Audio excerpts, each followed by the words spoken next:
Hello दोस्तों, स्वागत है आप सभी को हमारे YouTube channel H Y Academy में। दोस्तों आज हम बात करने वाले हैं ड्यूअल स्टार्टर के बारे में। दोस्तों ड्यूअल स्टार्टर के बारे में पूरी वह जानकारी हम लेंगे कि ड्यूअल स्टार्टर कैसे काम करता है, इसकी सर्किट डायग्राम कैसे बनती है और इसमें क्या क्या सामान लगते हैं। दोस्तों ड्यूअल स्टार्टर का पूरा नाम होता है डायरेक्ट ऑनलाइन स्टार्टर। तो चलिए दोस्तों हम ये जानते हैं कि इसकी सर्किट कैसे बनेगी। सबसे पहले दोस्तों हम क्या करेंगे कि एक SPMCB लेंगे। सपोज करिए ये 6 एम्पियर की SPMCB है। इसकी जगह दोस्तों आप DPMCB भी ले सकते हो। अभी हम बताएंगे कि DPMCB कैसे यूज करेंगे। अब आगे हम क्या करेंगे, यहाँ पर ओवरलोड का NC पॉइंट देंगे। ये हो गया OLR का NC पॉइंट हो गया। ठीक है दोस्तों, OLR का NC कॉन्टेक्ट देंगे। उसके बाद हम लेंगे ऑटो मैनुअल सेलेक्टर स्विच। ये हो जाएगा ऑटो मैनुअल सेलेक्टर स्विच। ठीक है, अब ऑटो मैनुअल सेलेक्टर स्विच का ये मान लिया हमने कि ये ऑटो पॉइंट है और ये मान लिया हमने मैनुअल पॉइंट। दोस्तों ये मैनुअल आप इधर भी ले सकते हो और इधर ऑटो ले सकते हो, ये आपके ऊपर डिपेंड करता है कि आप किस साइड में ऑटो लेना चाहते हो। अब मैनुअल कंडीशन में क्या होगा कि हम स्टॉप पुश बटन रखेंगे ताकि हम जब इस पुश बटन को दबाएं तो कॉन्टैक्टर ऑफ हो जाए, और उसके बाद स्टार्ट पुश बटन रखेंगे। ये स्टार्ट पुश बटन हो गया। दोस्तों स्टॉप पुश बटन NC होता है और स्टार्ट पुश बटन NO होता है। इसके बाद हम क्या करेंगे कि ये वाला पॉइंट सीधा हम दे देंगे कॉन्टैक्टर में। सपोज करिए कॉन्टैक्टर को हमने मान लिया K1। दोस्तों इसको हमने मान लिया K1 और इस कॉन्टैक्टर को हम न्यूट्रल पॉइंट देंगे ताकि कॉन्टैक्टर की सर्किट क्लोज हो जाए और हमारा कॉन्टैक्टर ऑन हो जाए। ये हो जाएगा न्यूट्रल। और दोस्तों ये वाला जो पॉइंट होगा ये वाला हो जाएगा फेज। ठीक है, अब दोस्तों ऑटो कंडीशन में क्या करेंगे कि हम यहाँ से डायरेक्ट कॉन्टैक्टर को दे देंगे सप्लाई।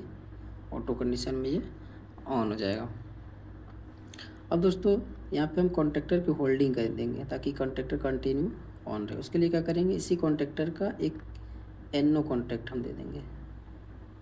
इसी कॉन्टैक्टर का NO कॉन्टैक्ट दे देंगे ताकि ये कॉन्टैक्टर ऑन हो जाए। ठीक है दोस्तों, कॉन्टैक्टर होल्डिंग पॉइंट पर रहेगी, इसलिए हम कॉन्टैक्टर का NO पॉइंट दे रहे हैं। अब दोस्तों मैं आपको समझाता हूँ कि ये कॉन्टैक्टर ड्यूअल स्टार्टर कैसे काम कर रहा है। अब दोस्तों जैसे भी यहाँ हम 6 एम्पियर की जो SPMCB है इसको ऑन करेंगे। ठीक है, जैसे ऑन करेंगे फेज सप्लाई जाएगी आगे। यहाँ पर OLR का NC लगा हुआ है तो ये यहाँ से सप्लाई आगे जाएगी। अब हम जैसे ऑटो कंडीशन में करेंगे, अगर हम ऑटो कंडीशन में सेलेक्टर स्विच को इसका नॉब को ऐसे घुमाएंगे तो ये ऑटो कंडीशन में इधर से सप्लाई जाएगी और यहाँ पर कॉन्टैक्टर को ऑन कर देगा। बट हम ये चाहते हैं कि अब मैनुअल कंडीशन में ऑन करें, यानी पुश बटन दबाएं तो ऑफ हो जाए और पुश बटन दबाएं तो ऑन हो जाए। उस कंडीशन में हम इस नॉब को इस साइड में घुमाना पड़ेगा मैनुअल कंडीशन में, और यहाँ से स्टॉप पुश बटन से होते हुए सप्लाई जाएगी। स्टार्ट पुश बटन को जैसे दबाएंगे वैसे ही कॉन्टैक्टर ऑन हो जाएगी। कॉन्टैक्टर ऑन होगा, इसका NO पॉइंट NC में चेंज हो जाएगा, इसकी होल्डिंग हो जाएगी। दोस्तों कॉन्टैक्टर की होल्डिंग क्या होती है इसके लिए मैंने एक अलग से वीडियो बना रखा है, आप वहाँ जाके हमारे यूट्यूब चैनल पर सर्च करके देख सकते हैं। अब ये कॉन्टैक्टर जैसे ही ऑन होगा हमारा स्टार्टर काम करने लगेगा।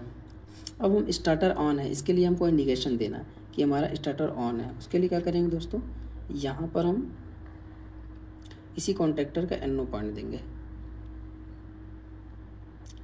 K1 का NO पॉइंट देंगे, यानी NO कॉन्टैक्ट देंगे। किसको देंगे, एक इंडिकेशन LED ले लेंगे, ये हो जाएगी ऑन की। ये जो इंडिकेशन LED होगी ये ऑन की इंडिकेशन LED होगी। अभी जैसे ही कॉन्टैक्टर हमारा ऑन होगा इसका NO NC में चेंज हो जाएगा और ये ऑन का इंडिकेशन दिखाएगा कि हमारा कॉन्टैक्टर ऑन हो गया, यानी मेरी मोटर ऑन हो चुकी है। अब हम क्या करेंगे कि हम ये भी दिखाएंगे कि हमारा कॉन्टैक्टर ऑफ कब है। तो उसके लिए क्या करेंगे, इसी कॉन्टैक्टर का NC पॉइंट देंगे, इसी कॉन्टैक्टर K1 का NC पॉइंट देंगे।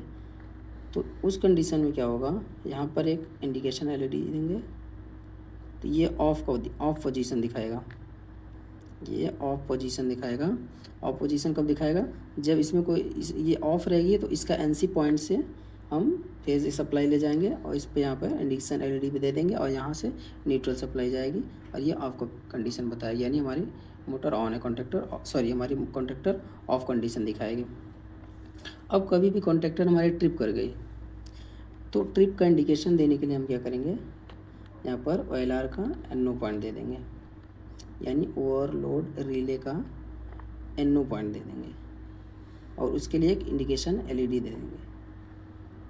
ये हो जाएगी ट्रिप, ये दिखाएगा ट्रिप, दिखाएगा ट्रिप कंडीशन। जैसे ही हमारी OLR ट्रिप करेगी इसका NO NC में चेंज हो जाएगा और यहाँ पर ट्रिप का इंडिकेशन दिखाने लगेगा। तो दोस्तों ये थी ओवरलोड, तो दोस्तों ये था डियोल स्टार्टर जिसके बारे में हमने सारी जानकारी आपको बता दी। दोस्तों कुछ चीज़ें आपको अगर नहीं समझ में आ रही हैं इसमें तो आप कमेंट करके ज़रूर पूछें, हम आपको बताएंगे और पूरी तरीके से समझाएंगे। थैंक यू दोस्तों।